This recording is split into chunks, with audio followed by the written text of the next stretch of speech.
Network Entertainment.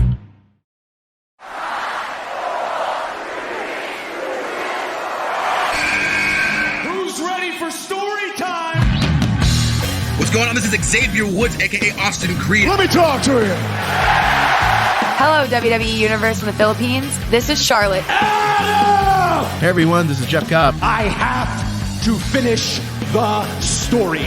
We are pretty deadly. Yes, boy. Yes, boy. Run!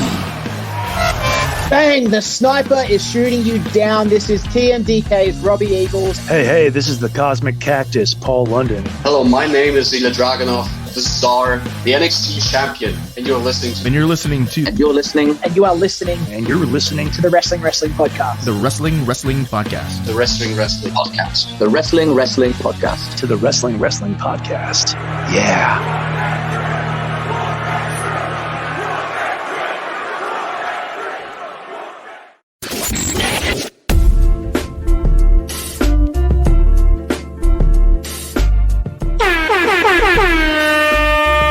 You're listening to the longest-running weekly episodic Filipino wrestling podcast. This is the Wrestling Podcast.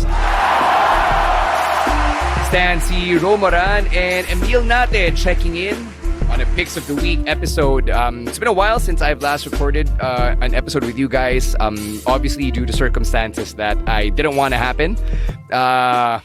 So, without really going into too many details, my Lola passed away a couple of weeks ago. I am still reeling from that, and I'm just, as I told Emile before we started recording, I am just trying to get by with as minimal work as possible. So I'm just glad to be back on the pod, glad to be injecting whatever form of normalcy I can back into my routine. So, thank you for holding the fort the last couple of weeks while I've been away, and I really do miss everybody. So let's get to work.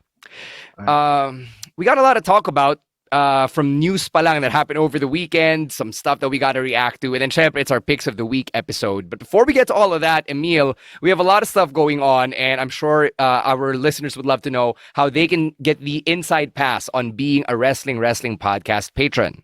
All right, so you get some sweet benefits by joining in on our Patreon.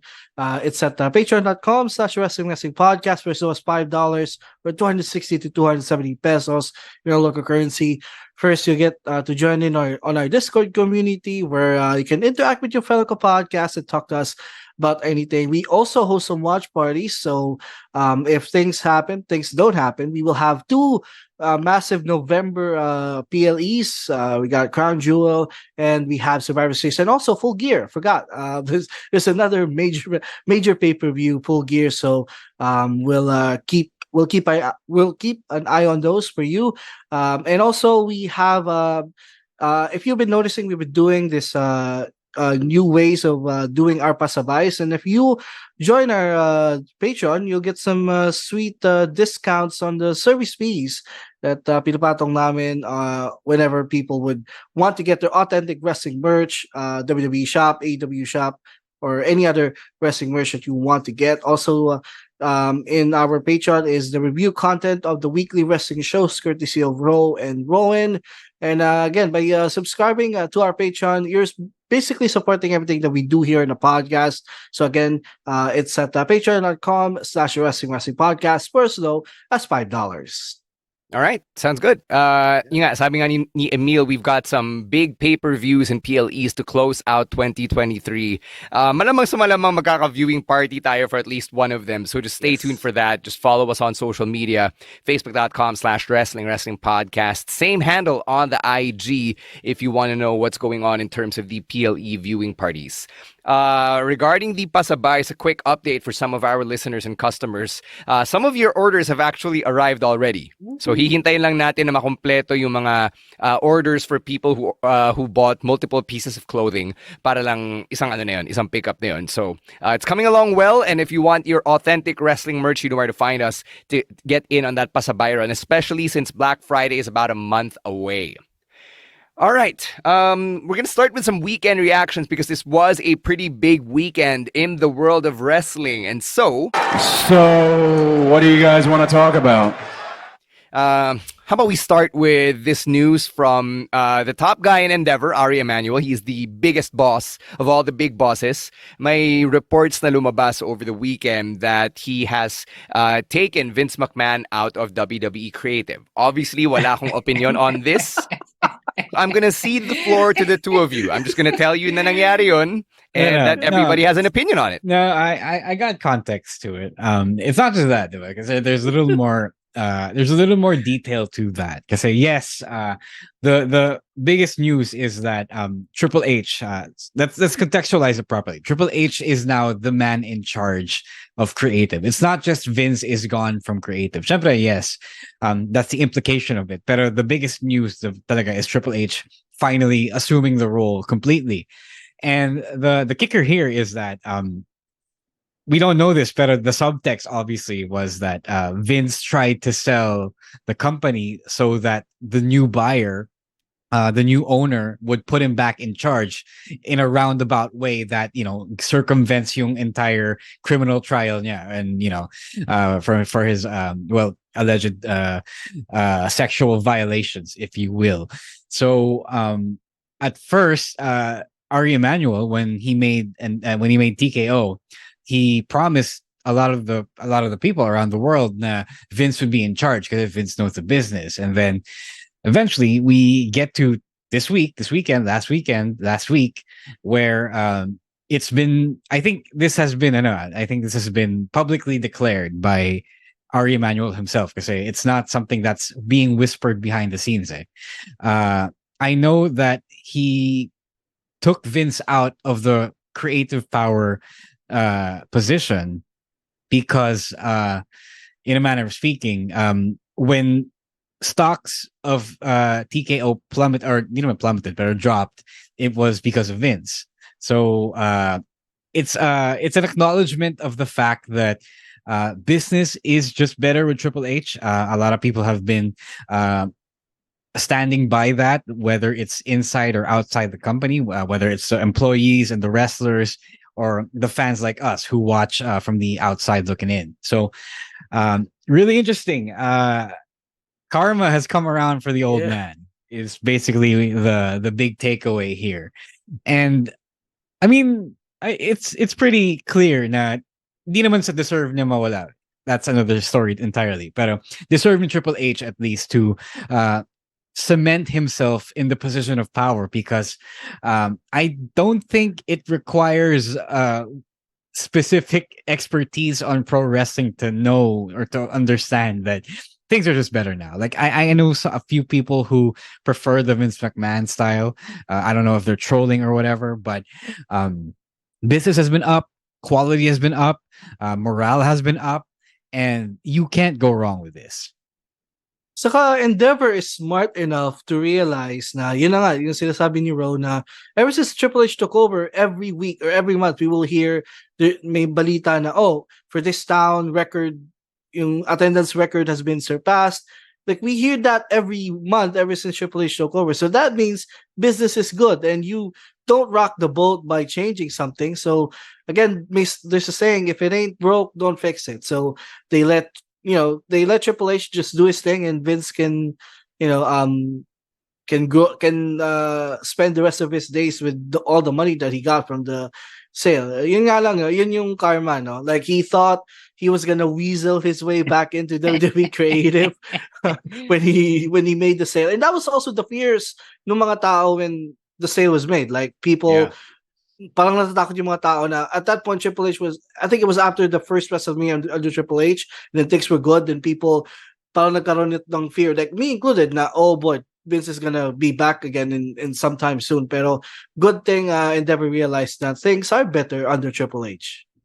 I kind of called this a while back when I think if I remember correctly, when the whole sale was announced, when the merger was announced, I called it somewhere na Ari Emanuel, the businessman, can't just let slide the fact that Triple H is doing better or is making the company do better in control.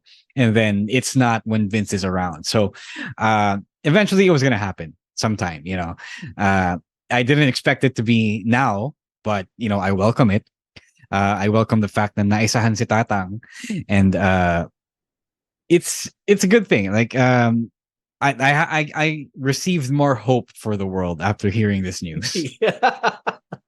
I'm just really Yes. curious kung wrestling fan ba si Ari Emanuel. Like, I guess I didn't expect him to be to like be viewing the product as much as we do. So in as much as I guess it's amazing that he has his own insight into the business. I wonder what his product knowledge is. I don't think it's a matter of him understanding yung creative. I think it's a matter of him understanding yung figures and yung Yes. in sentiment surrounding the company, right? Like you can't be a billionaire if you don't know how to read the room, right? So although Vince managed to make it, so there's that. But it's not about syempre, if you're not a wrestling fan, you don't know exactly what's going on and how to rate everything that's going on. But if you see that the stock is going down because of this guy, then syempre, you do everything in your power to correct it. I think that's not. I don't think you need to be, and yeah, as I was saying, you don't need to be a wrestling expert or a hardcore fan to really understand this and make this kind of judgment call. Yeah. All right. So that's one of the first things we got to react to. Here's the next one. Surprise, surprise. Nick Aldis is now in WWE canon. He is now the new general manager of Friday Night SmackDown. It is official. In fact, sina Adam Pearce and Triple H pa nga yung nag-incorporate sa kanya into official WWE canon. Nick Aldis is all of 36 years old. He's younger than our very own Chino Liao. And as far as we know, Nick Aldis is still a full-time wrestler. In fact, sabi niya sa interview niya with Chris Van Vliet na he has no plans of retiring yet from in-ring competition. That being said, sinabi rin ni na Nick Aldis and his wife, Mickie James, na matagal din niyang pinangarap, pinagnasahan to be a part of WWE. Wow. Yeah, I mean, lahat naman tayo, diba? Like, this is our desire to get to the highest level of the industry. And, for Nick Aldis to get to this point, albeit not as a full-time wrestler, he is an on-screen personality, diba? So, what are your feelings on this? Especially given the fact now, when Triple H announced Nick Aldis, the people in the arena were like, okay, who's this Nick Aldis guy? I mean, tayo kilala natin si Nick Aldis, but I'm sure that not everybody in the arena during that episode of SmackDown knew who the national treasure was. Go, Emile. Go for it. I mean, first of all, I'm happy for Nick Aldis. I mean, to get a gig where you get paid more than what you got before, and then you're not really taking bumps each week. That is a big W for him. Maybe in some parts, like he wants to get in back in the ring, pero this is already a great gig for him. Like Adam Pearce, he gets to appear on TV each week, gets to be a prominent figure on WWE television. Then he's healthy, not risking himself to get injured. So okay na yun. Like if that was me, I'd be fine with that. Pero syempre, he's a wrestler. Then baka may desires pa siya to get back in the ring, which I think will happen at some point. Because he's still young. He's 36 na. Mas mga matanda pa nga yung ibang wrestler sa kanya. So, si Chino, mas matanda pa sa kanya. So, malamang may wrestler na mas matanda pa sa kanya. I feel like at some point, there will be a chance that we will get to see him back in the ring. Yeah. No. One thing, the one way I know that the SmackDown crowd noise isn't pumped is because nobody really reacted to Nick Aldis being named. Like, I mean, who to the fuck be is fair, this guy? Di naman kasi siya nag-entas, talagang they just introduce him. We just I mean, even if you don't need the music to get a pop, right? Ito na, Emile, remember in 2016 when Gallows and Anderson ran in some Monday Night Raw? They had no music, but people popped for them. Yeah. Okay. Yeah, people knew who Gallows and Anderson was. So, tawag dun. Yeah, so that was pretty bad. I think I don't know why, but they suddenly decided to make the shift. And season premiere. Okay, yeah, but they didn't do the legwork to establish Nick Aldis. Like, he didn't appear, as one of those agents breaking up a fight or whatever, or in a backstage segment as an official randomly wandering around. There was no legwork. Talagang pinasok siya. It's one of those things that Triple H wanted to assume that the crowd knew him.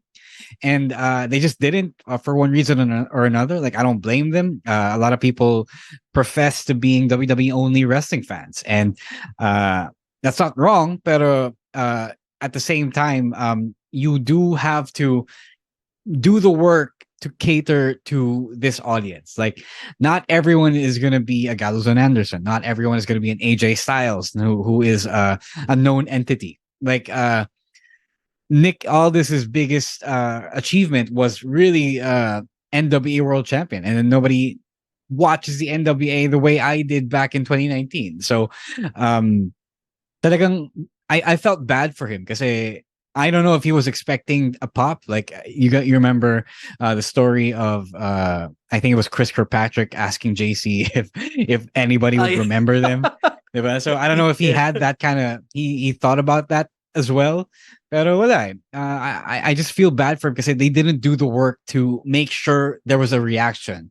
Like, there was a little bit, but it was super lukewarm that you might as well have pumped in yung cheers to make it sound better on TV. So, wait, here's my question for you. Has there ever been a GM that had like such a huge buildup? Because remember, you alluded to Adam Pearce slowly being integrated in as that bald agent na breaking up fights, diba? But like Mike Adamle was also introduced the way Nick Aldis was, diba? Yung mga GMs na hindi naman wrestler or hindi naman characters beforehand, usually ganun lang din naman yung pagka-intro sa kanila. Here's the new GM, it's this guy. Yes, that's right. Pero the thing is, people, or I think Triple H was expecting Nick Aldis to garner a reaction. To garner na, kilala ko yun the Leo pointing meme at the TV, diba? Yeah. Kasi you don't trot out Nick Aldis randomly and then just trot him out randomly. Diba? You trot him out kasi you want people to recognize who he is. Teddy Long, Kurt Angle, diba? Those people were known entities. And I think that if he were a rando who just appeared out of nowhere, I think he would have even gotten like a bigger effort to explain his lore and who he is, but he did not. Kaya, I that's why I thought they were assuming people would know, the people in the arena that night at least would know who he is, because they thought they could get away with this. Yeah, and in the past, the only GM that I know who had such a pop when he was introduced was Eric Bischoff back in 2002. People knew Eric Bischoff, but right? Yeah, people knew who Eric Bischoff is. He's the guy that competed against Vince for years. So people, even though he was from the other company, people knew who he was. Pero kay Nick Aldis, like, really, who knows him? Like, honestly, I only know him from the original All In, where he got defeated by Cody Rhodes for the NWA World Title. But aside from that, he's the guy from Impact. Yun lang yung pagkakilala ng iba sa kanya, including me. So it was quite okay. He's now the GM, and it's actually pretty funny because they're doing a lot more legwork for Jade Cargill. Like, I was about to mention. One would think na mas kilala ng tao si Jade Cargill kasi she appeared on AEW a lot, and AEW isn't just some random TNA Impact from 10 years ago, diba? It's not the small fry. It is the other company that's also nationally televised. So one would think that Jade Cargill doesn't need to be introduced like that, but it's also helpful. But you would also think that someone like Nick Aldis, who was the champion of an NWA that was not like what it was 40 years ago, would require a little more introduction. Mm-hmm. Although to be fair, wasn't Adam Pearce also introduced the same way? He just came in. Sinasabi ko, he just came in. He was there to break apart fights. He was yes, but he was slowly eased into this. Like, alam mo yung mga backstage agents, yung mga producers, they don't get named, or you don't trot them out to expect people to know who they are. Like, yes, there was a Jamie Noble, there was a Joey Mercury, there was a Fit Finlay from before. Hurricane Helms. Yeah, diba? But they're not there to be the center of attention. They're there to be backstage extras. And then if you knew who they were, then okay, good for you. You know your trivia. But this is way different than a backstage producer role. So okay, with all of that being said, my expectations pa kayo for someone like a Nick Aldis with his stature in the wrestling industry stepping into this new role? I mean, it's kind of the same with what Adam Pearce does on Raw. He's just the official making matches, the official that makes decisions. I mean, you really don't have an expectation for a figure like that. Maybe if he gets back in the ring, get interesting again. Pero it will happen. Pero di ko pa sure kung kailan. I do think he's going to be the kind of William Regal general manager, not because they're both English, but because they are both imposing, and then you can't just fuck around with them, and they consider them pushovers because they're huge dudes. Both of them are huge dudes, and as Emile said, this guy isn't fully retired. Like William Regal back in the day, he could still take you to a match in the ring if he really, really wanted to book himself in that kind of position. So I think that's going to be the difference. Like Adam Pearce, he's big, pero he's been booked in a way that medyo non-violent, non-physical NPC na siya sa canon, sa story, diba? So there is that threat of Nick Aldis taking his suit off and fucking with you. Would you want him to remain a babyface, or would you rather him have a heel to serve as a counter, a foil to Adam Pearce? The thing about Nick Aldis is that when he was a heel, he carried himself so professionally in the NWA. Parang napaka-gentleman ng character niya that when if he ever turns heel, I don't think you're gonna feel him turn heel. Like it's gonna be one of those things na he'll be a little arrogant, he'll be brash, but he won't be like a full-on dick to you. Yeah, same thing. Yung the way he presented himself on SmackDown, that's the general acceptable mannerisms and attitude ng isang authority figure. I don't want him to go full heel kasi pag full heel, medyo minsan they steal the spotlight from the wrestlers, which I really don't like. Oh, speaking of heel general managers, that kind of role is usually reserved if you're like smaller and a little more fiendish. Yeah. Like say Eric Bischoff, diba? I don't know who else was a heel. Paul Heyman, right? Vicky Guerrero. So those are usually reserved for people who look like they can't beat you up in the ring. And then if a heel Nick Aldis was your general manager, di sobrang imba na niya na malaki na nga siya, kupal pa siya. Bully pa siya, diba? All right. Any other thoughts on Nick Aldis being the new GM of SmackDown, or do you want to move on to AEW? Yeah, we can move on to AEW.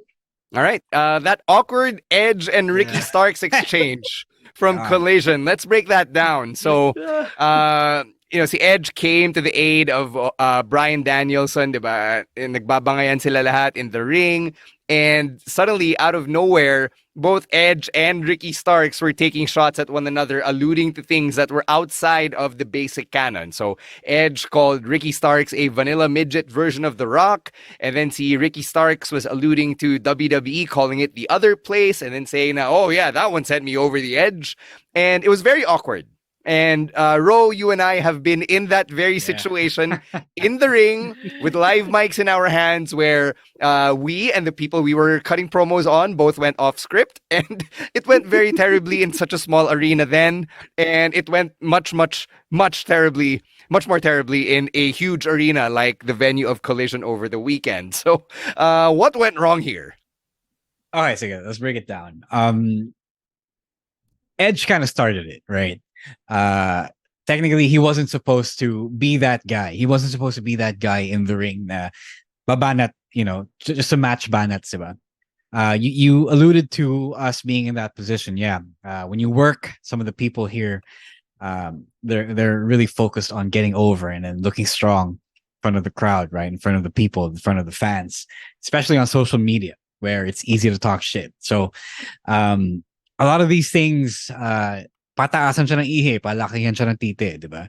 So you want to look like you have the last word. You want to look like you have the best zinger, the most wit, the most angas comeback. So this is exactly what happened here.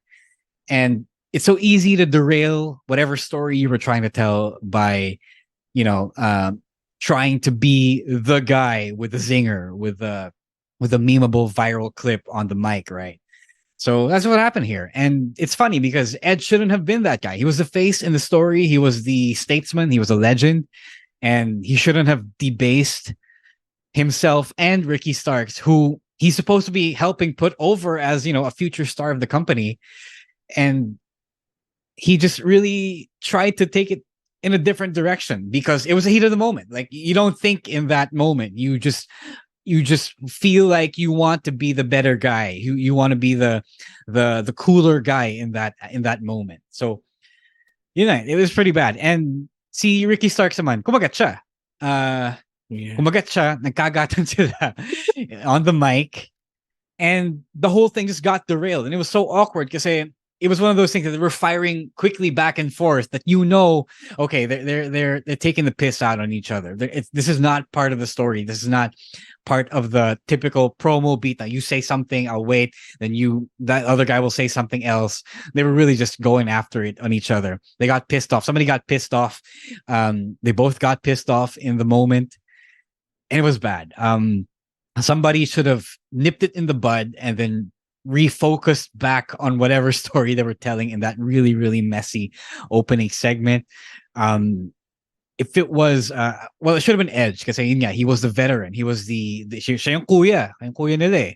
So why are you acting like a man-child here? So it was a little more forgivable for Ricky because he was the heel, but somebody had to focus on the story and not devolve the whole thing. And that was really just disappointing. I don't know if it was because walang script, walang bullet points, even you just go out there and talk. That's what he said diba? When he addressed Christian that first night on Dynamite, right? Just went out and talked.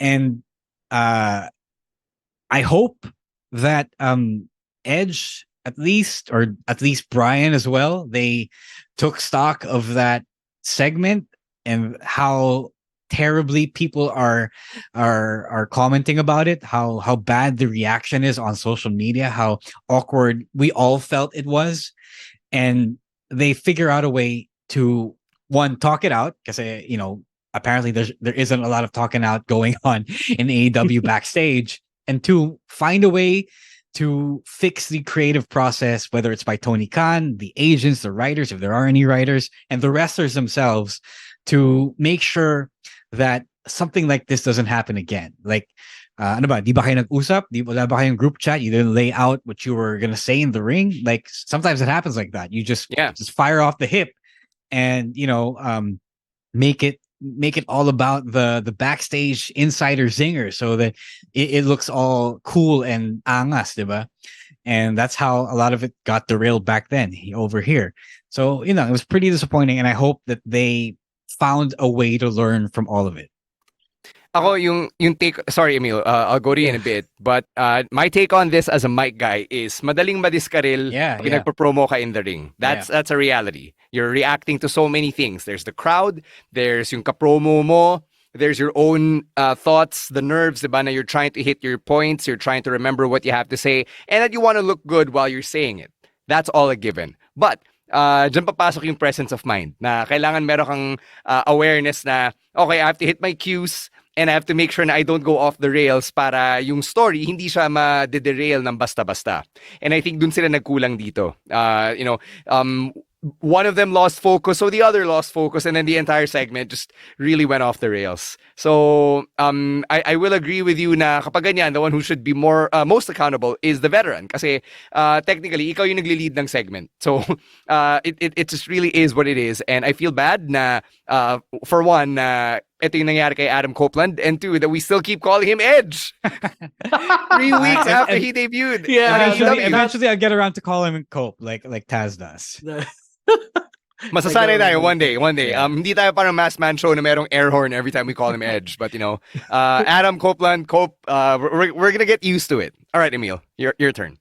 I knew when I first watched this promo that something was off. Is this a part of the story? Kasi the first one, ang nagpa-feud dito si Ricky Starks and Bryan Danielson. It's not really Adam and Ricky. So that kind of felt off, and I got CM Punk flashbacks. I'm gonna be completely honest, because CM Punk didn't do that. I'm gonna give credit to Phil. When he called out Hangman. Yeah, he called out Hangman, but he didn't go into business for himself with Hangman in the ring. Pero I got CM Punk flashbacks in there. Pero I agree with both of you. Edge should have known better, even though si Ricky may fault din siya doon na ginatungan pa niya. That's why Adam got so heated on him. But he should have known better. He's the veteran. you have this 25 years of experience, pero doon parang hindi mo ba nagamit yung lahat ng mga tinuro sa'yo, lahat ng mga tinuro mo to the younger guys. So, parang at that point, he kind of lost it for a bit. Yeah, what the hell, man? And next time, dapat talaga, ito yung cons ng unscripted promos. Like, things can easily go off rails pag walang isang direction yung promo. So, hindi naman sa sinasabi ko dapat lahat ng promo scripted. But dapat they should stick mainly to the major points like Stan said. And dapat yun, yung presence of mind nandun din to stay on course. I was going to talk about this whole thing. I mean, not specifically Edge and Ricky Starks, but the idea of, shooting from the hip when you're talking shit about your coworker in the story in my podcast, because it's happened to, as Stan said to us so many times. What I saw here is that nobody talked about what people were planning to say to each other, and when that happens or when that doesn't happen, that's when it's easy to get all up in your feelings. Like, it happens to the best of us, right? And that's why you got to talk. You got to talk. You can't just go out there and assume who the person you're working with is going to be cool with everything you say and do. That's why you got to talk. We're working together in the wrestling business. We're not out there fighting each other. It's one thing, you think we're just fighting each other physically, but you can also fight each other emotionally and psychologically, and that's why CM Punk versus Adam Page happened, right? So I'm sorry. The funnier part is that akala ko ako lang nakapansin na it looked wrong because I am a wrestler. I've been in the business. I thought it was just me, but the fact that so many other people saw that it didn't feel right, God, that's how bad this whole thing really was. It seemed like it was innocuous. It was an innocuous 4 lines that were exchanged, but it was really bad when everyone could spot that it felt off.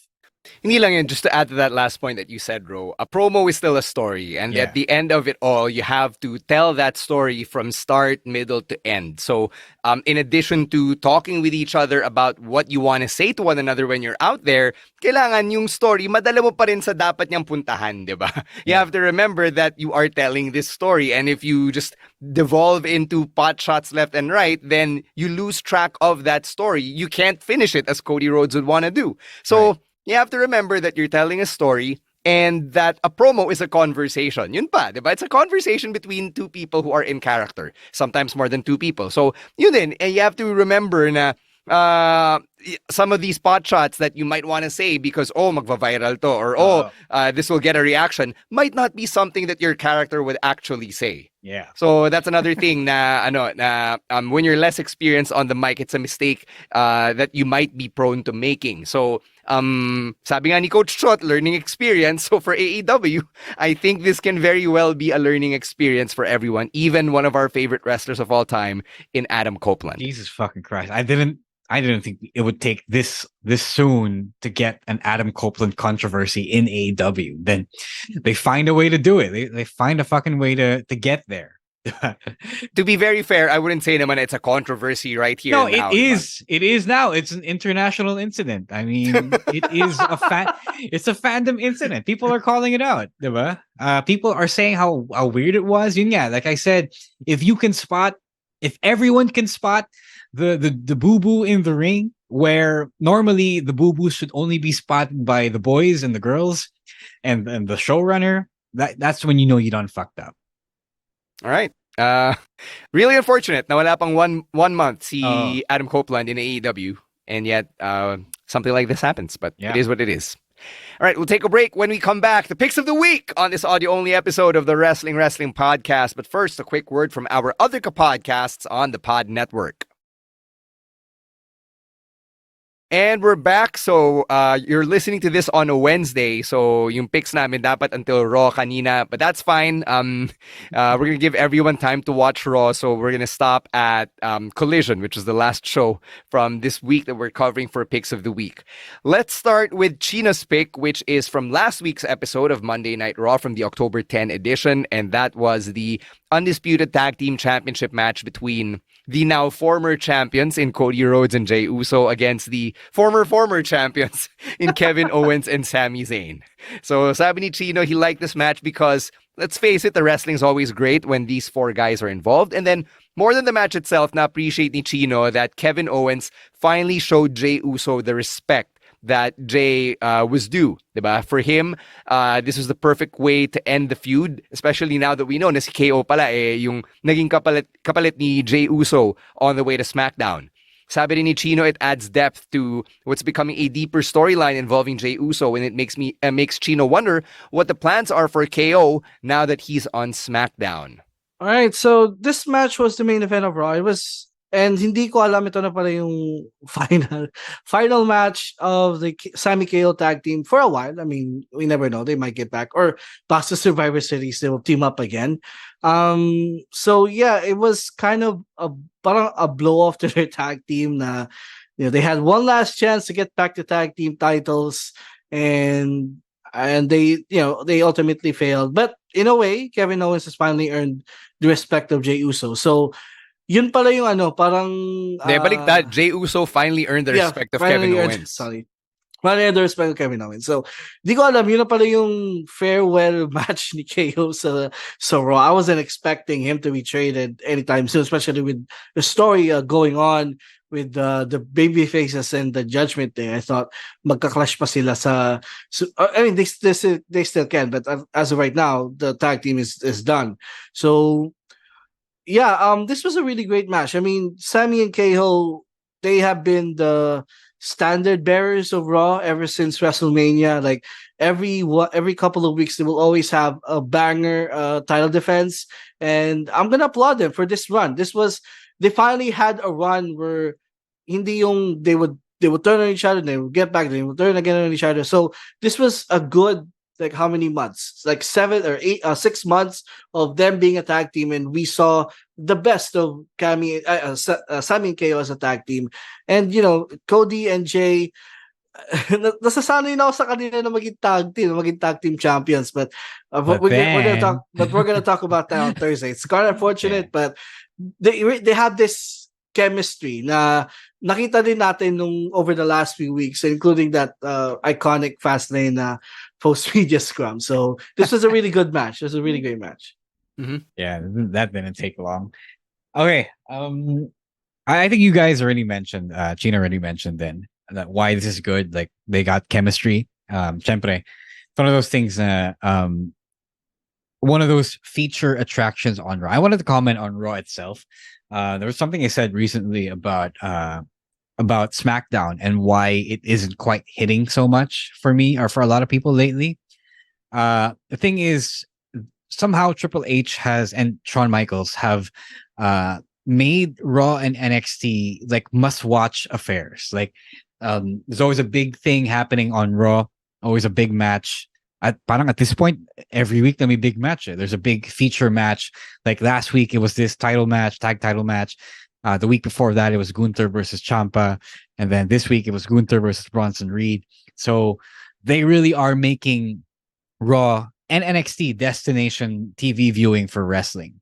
I think they learned that lesson from AEW, to their credit, because Tony Khan would just, put out the best 2 hours he could every week, kasi hindi naman siya every month nagpapa pay-per-view. So this is one of those things. SmackDown feels like they're getting from week to week to build up to the next PLE, if they have a match on the next PLE. And that's why parang napag-iwanan sila, especially after Gunther left SmackDown. So they still kind of do it from time to time, but you can tell that somehow that the 2-hour runtime is really just being used to further a lot of these different stories on the show, on the brand. So yun, if you guys don't watch Raw regularly, to be honest, 2 hours of without commercial breaks, 2.5 or so hours without commercial breaks, it still is quite long to process, to sit through, but you can be guaranteed, I think, that there is a main event or at least one match that is worth catching from the show, and that's what's really been great about Raw lately. Yeah, I said it before on the pod, I'll say it again. Raw has become the new SmackDown. Sadly. Yeah. And I never thought I'd actually be saying that in my lifetime as a wrestling fan, but here we are. All right, moving on. My pick from last week was the match between Ilja Dragunov and Dominik Mysterio from the Tuesday Night Wars edition of NXT. Yes, sir. It was such a front-loaded card, very top-heavy with all the huge stars, even an Undertaker cameo. But if you're going to focus on the in-ring action, holy crap, you cannot go wrong with Ilja Dragunov and Dominik Mysterio just tearing it up on a random episode of NXT. Like, outside of the context of the Tuesday Night War, if you didn't know that was happening, you'd be like, holy crap, why is this NXT suddenly so top heavy? And why are we getting Ilja Dragunov trying to murder Dominik Mysterio? So that's what we got on the 10-10 edition. Alam na natin how great Dominik is at this point. It's surprising and unsurprising at the same time. But to see Ilja Dragunov just take it to him and really make Dominik work like that, make Dominik absorb all those hits, was really fun, really entertaining, and I hope that Ilja gets a bit of a break heading into Halloween Havoc kasi he's still kind of recovering from that huge match where he finally became NXT champion against Carmelo Hayes. So I don't want Ilja Dragunov to have all those extra miles on his odometer outside of the huge tentpole shows and matches that the NXT champion should be having on NXT. With that being said, again, thankful ako that at least we got this match with Dominik. I don't think he cares, right? Like, I mean, we spoke to Clearly. him. He told us if he cared about the odometer, then tawag dun, he wouldn't have wrestled all out in this match, and it was just a random match versus Dominik Mysterio, not even the main event of NXT. Diba? So, yep. If he cared about not getting injured, he would have taken about load management. He would have mailed it in, but he did not. So yeah, as to your point about people not knowing that there was a war going on, people thought I was crazy for daring to say that WWE was afraid of AEW. But it is what it is, and yeah, like I said, it is insane how hard he went. Alam mo yun, I don't know if Dom was prepared for all of that, but it is. Hindi pala umawat siya mid-match. Teka, tama na. Pero I guess it's his initiation to the Ilja Dragunov style. But it was great. I do wish it was a main event. I thought it was the bigger main event than Braun versus Melo part 4, 3. Yeah. So yeah, because it had actual stakes, and the main event that we got was really a plot device to shoehorn John Cena and Paul Heyman in, and the Undertaker. So it is what it is. Buti pa initiation ni Dominik, di ba? Ano lang, match with Ilja Dragunov, di tulad ng UPJMA. Oh God. One thing nakalimutan natin dito, LA Knight was the special guest referee. And again, like I said on Thursday, one of the things that the NXT didn't capitalize on is they didn't have LA Knight cut a promo because yun yung strength niya. Like that was what he was known for, but they really just had him officiate the match. Aside from that, again, this is pretty much a one-off kasi nga Dominik has his own feud with Trick Williams, and Ilja Dragunov is just taking challengers every week. Plus, meron pang storyline doon with Melo. So for a one-off match, it was fun. I mean, Ilja really took it to Dominik. I can get why it was in the main event because again, it was a one-off, nothing really consequential in terms of storylines. But it was a fun one-off match, and I agree with what you said, Stan. Ilja should take a break for at least for a couple of weeks. I mean, you try telling him. You tell him that. But yeah, we cannot tell Ilja that, I guess, because he's a wrestling machine. We're literally a wrestling machine. Yeah. All right, let's get to the next one on our list. This one is from Rowan, who picks a match from SmackDown over the weekend. Cody Rhodes and Jey Uso in their final successful tag team championship defense against A-Town Down Under.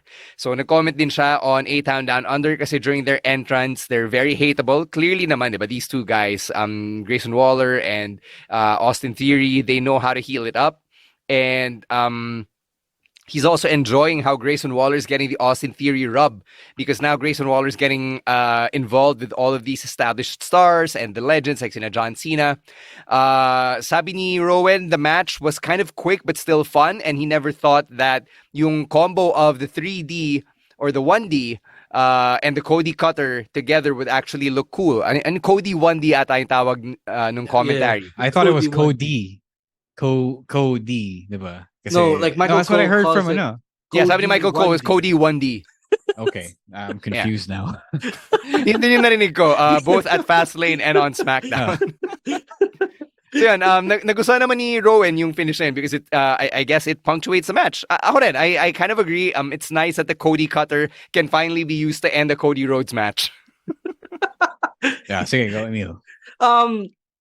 Yeah, I really liked as well yung team ni Grayson Waller and Austin Theory. Pero I do think they're just using this as a plot device to maybe turn Austin Theory to a babyface because like we said, why? Yeah, Shapa? no, because I think the heel run has run its course, and him as a heel just doesn't work. Mas heelish, mas better Austin Theory si Grayson Waller over Austin Theory as a heel. So maybe as a face they can do something new with that. So maybe this is just the cooking something with this team, and eventually we're gonna get an Austin versus Waller feud, and Austin is gonna be the babyface. Ano mangyayari? Will Austin Theory descend into squalor? Yeah, I'd rather have that than the bum gonna ass, lose bum his ass hair? theory. Yeah, bum ass theory. Pero right now, them teaming up, it's fun to watch. And again, the match, like Rowan said, the match was quick, but it was fun. And ito yung akala ko na we will get Cody and Jay as a tag team champions for a long time. Kasi again, I didn't realize they have undeniable chemistry, and they can definitely do what KO and Sami did for those 6 months, where you would have great title matches on television each and every week. But you know, I know we're gonna talk about it on Thursday. Unfortunately, it's not gonna happen anytime soon. So yeah, for what it was fun, and looking forward to more Waller and Theory together. Yeah, I didn't think much of this because it was quick. As again, all things on SmackDown lately have been. What I did like about this was that, except for the longest time, the tag team championship picture was looking like Sami and Kevin and the Judgment Day, and then Somadisi, Jay and Cody, and then I thought for a while it was going to be around revolving around these three, and then nabigyan pa nila ng konting rub si Austin Theory and Grayson Waller. And I appreciated it because they finally included someone who isn't, in that big upper mid card / main event scene on Raw, and at least somebody thought to throw them a bone, right? With the whole Judgment Day winning the championship again, or getting ahead of myself, I just hope that they continue to include the other tag teams. Say yun yung reklamo when Cody and Jay won no Fastlane, was that okay? It's not an actual tag team in the tag team division who are doing really well. It's another plot device to serve the purpose of these main eventers. So, it was great.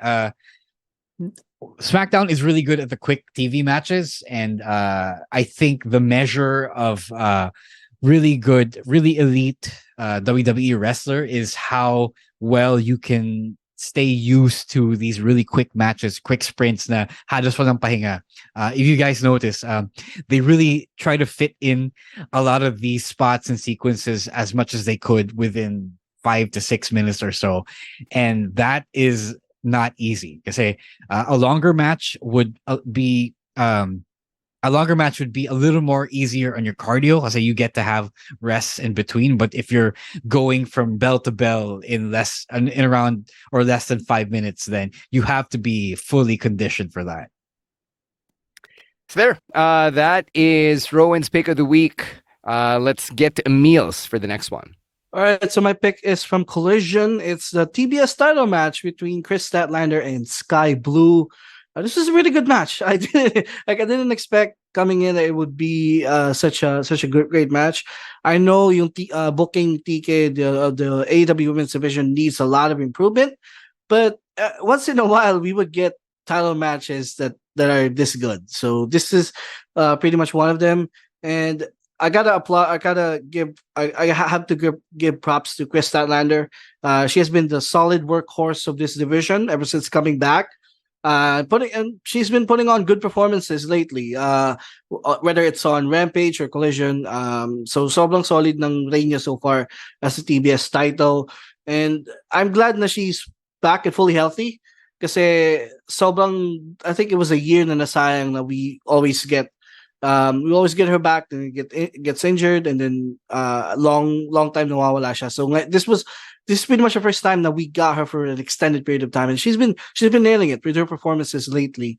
And also Skye Blue has improved so much in ring as well. Plus, I think this is finally going to be the break because they've been teasing. May character work to si Skye Blue lately with ever since Julia Hart. She got missed by Julia Hart.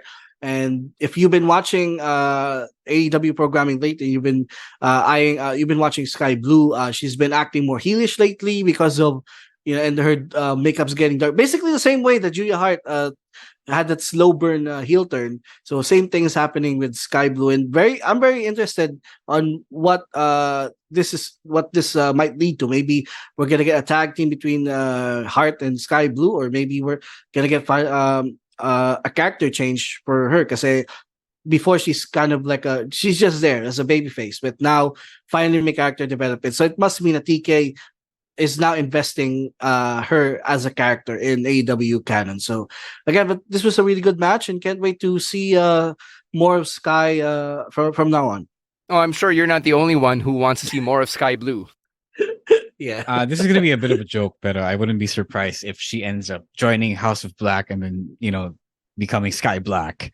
Kasi there is another Skye Blue yes in the world. Yes. Semi-popular. So, may ganun.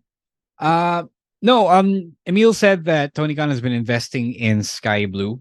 He has been doing that for a while. I think Tony Khan understands the appeal of Skye Blue. I don't think it's hard to miss. I'm not gonna explicitly name it here, but other than that, she has really been improving. That is true. And when you have someone who is a solid worker, tapos may look pa siya, then there is the occasional opportunity to go viral.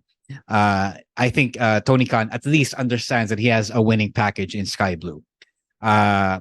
She's been given a lot of ring time over the past few months. Sunod-sunod yung booking niya on the shows, right?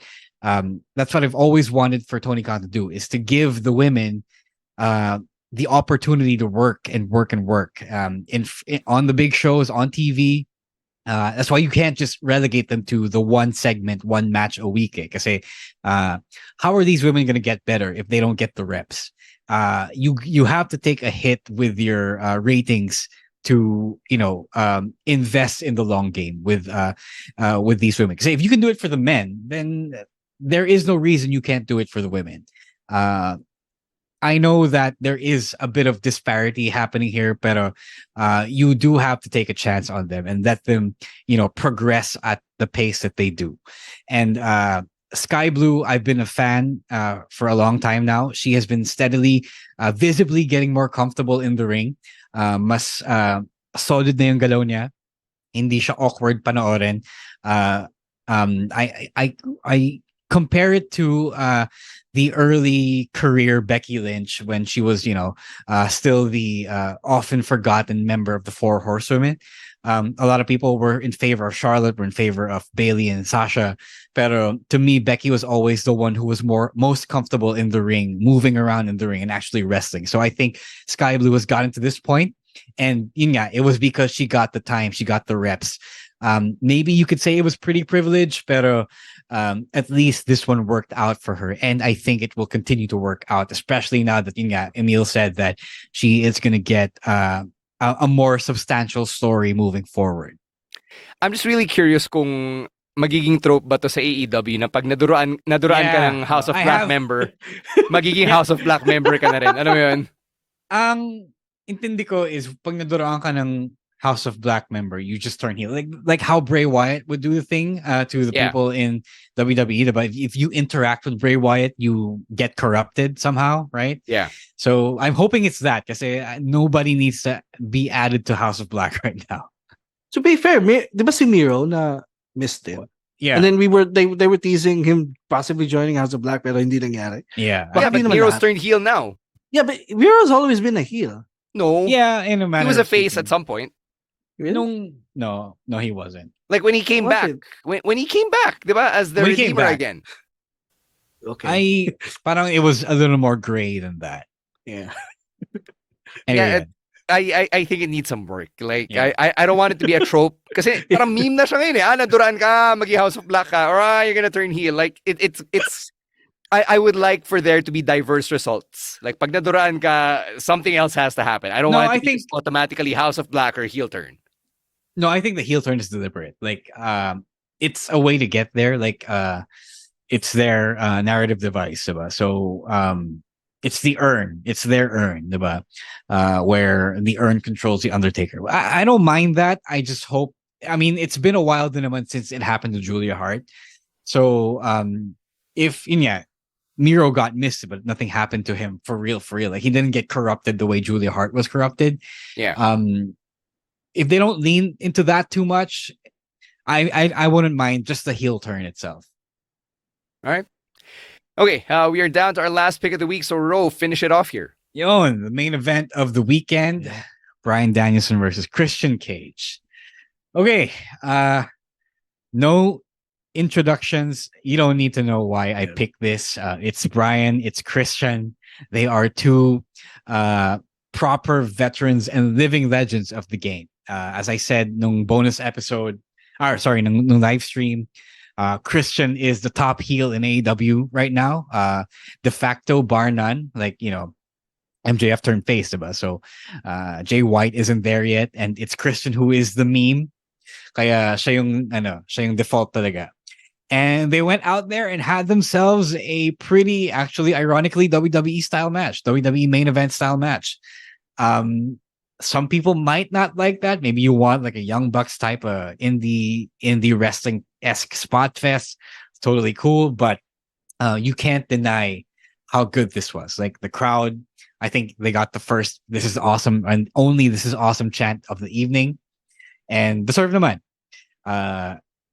It was meat and potatoes. Tell the story, work the arm, work the body part, and then have a mad scramble for the finish. Because it is for a TNT championship. It is for a championship. So you got to make the people feel that there are big stakes on the line. And that's exactly what they did.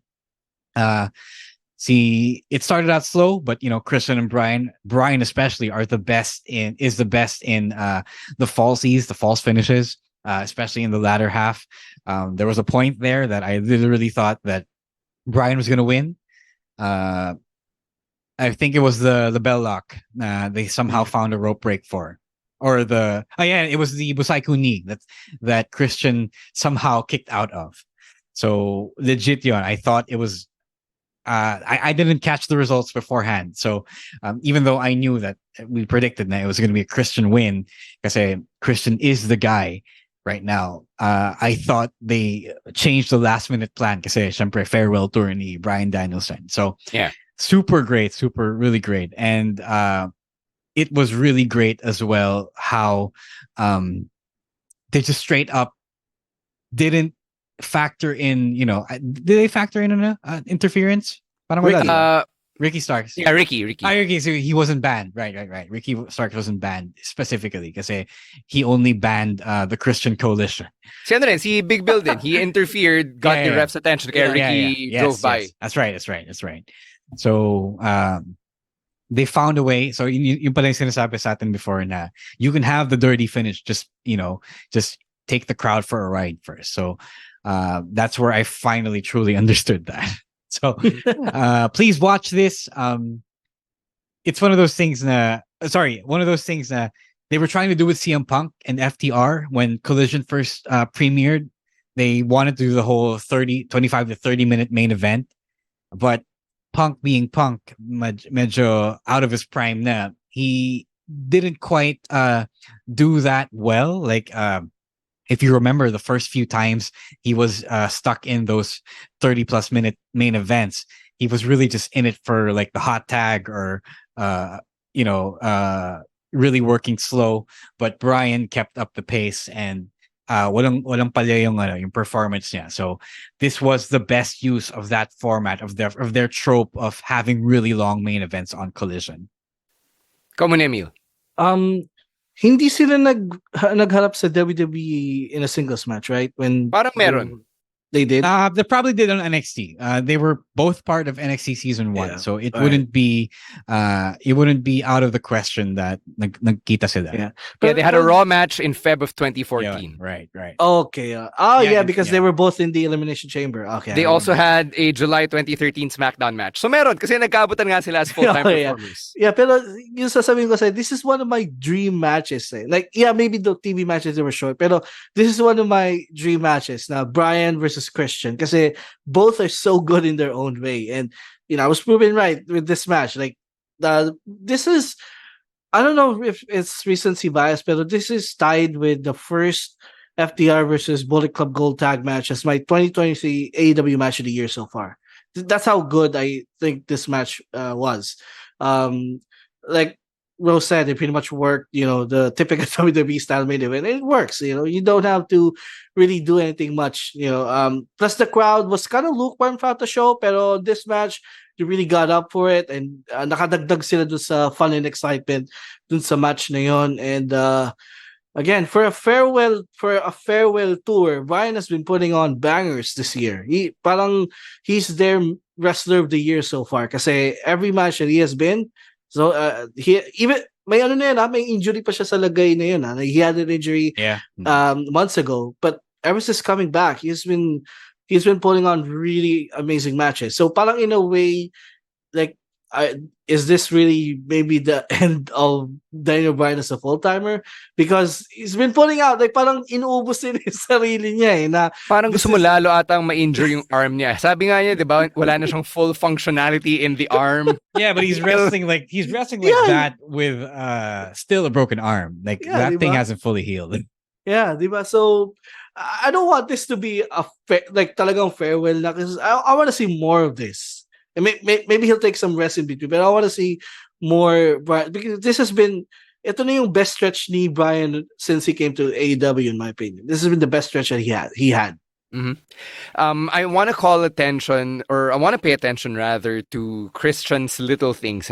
When I say the little things, it's the small details he adds to the matches. Things like him doing the eye poke. Diba? That's something that heels nowadays don't necessarily do a whole lot of anymore. Or the way na the way na si Christian would really target a specific body part. Like yung injured arm ni Bryan Danielson. The way that Christian works as a heel really paints a picture of how smart the character and the actual wrestler is. And that's something I appreciate about Christian matches. Because he's never going to be the biggest. He's never going to be the most imposing. So he always will try to outwit you. And it's always entertaining to watch because he's a heel. Kasi talagang inuutakan ka niya, and you can see the wheels turning in his head, both in character and as a human being. Diba? Especially with him being in the business for as long as he has been at the age of 49. So ayun, that's something I really love watching whenever I see a Christian match. So I was certain that this was going to be part of our Picks of the Week episode, and I'm glad now we had some time to talk about it here on the podcast. So there. Yeah. Those are our picks. Just a quick recap again. For Chino, it was KO and Sami versus Cody and Jay from last week's Raw. For me, it was Ilja Dragunov versus Dominik Mysterio from NXT.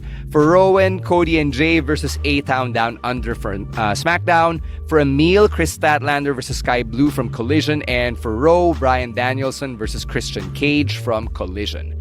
If you want to be part of the conversation for our Picks of the Week, as always, you know where to find us. It is at Wrestling Podcast on Facebook and on Instagram. And then on Twitter and on TikTok, it is at Wrestling2XPod. We'll catch you on Thursday at 7 p.m. for our normal Wrestling Podcast live stream. You can catch it on Facebook and on YouTube. Just look for us and follow us there at Wrestling Podcast. I'm going to be there. Ro and Emile are going to be there. It's going to be a great time as we talk about the rest of the happenings from this week in wrestling. Thank you very much to babyface producer Jasper for all of the work that he does behind the scenes, and everyone as well over at PNA for the work that they do to help keep this podcast going. And thank you to every listener, subscriber, and follower of the podcast for supporting the show. We'll catch you again next week. Follow us, or on Thursday, follow us at Row is War. at Chino Supersized, at EML_Meister, at Monday Night Rowan, and at _Stan C. On behalf of Emile Nate and Ro Moran, my name is Stan C. Another episode of the Wrestling Podcast is in the books. Stay safe, stay healthy, and don't be a dick. Wrestling Podcast. Out. Bye-bye. Peace. The opinions of podcast creators, hosts, and guests are not necessarily reflective of the official stance of the Pod Network Entertainment, its hosts, or other network programs. The content created by the people behind the podcast is personal and not meant to harm any religion, ethnicity, group, organization, company, or individual.